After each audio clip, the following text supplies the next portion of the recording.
Hey there, beautiful friend. I am Lit and I want to share with you another simple way to raise your vibration. First of all, I just want to point out that as we all know, everything is energy, and the water that we drink and the food that we drink is energy. And depending on where it comes from, it can have a low level of vibration or a high level of vibration. If, for example, the person who cooks your meal is angry, that anger will be inside the food that you will be eating, that energy of anger. So we do not want to drink or eat anything that's negatively charged. And in order to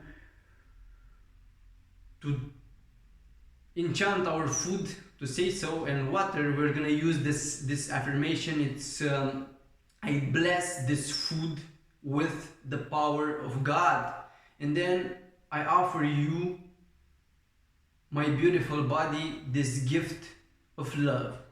So whenever you drink something, whenever you eat something, say these two affirmations and you will see a change. In order for you to remember to say these affirmations, I suggest that right now you take your phone, you put 2 or 3 alarms on your phone just before just before you eat. Like if you eat at noon, you're gonna put alarm at noon just to remember. I don't know, you will set yourself a reminder and use this affirmation each time. And the thing is, the more you will do it, it will get engraved in your mind, and then you will do it automatically, so you will not need the alarm anymore. That was it. Thank you very much for watching this video. I hope you have an amazing day, and I love you.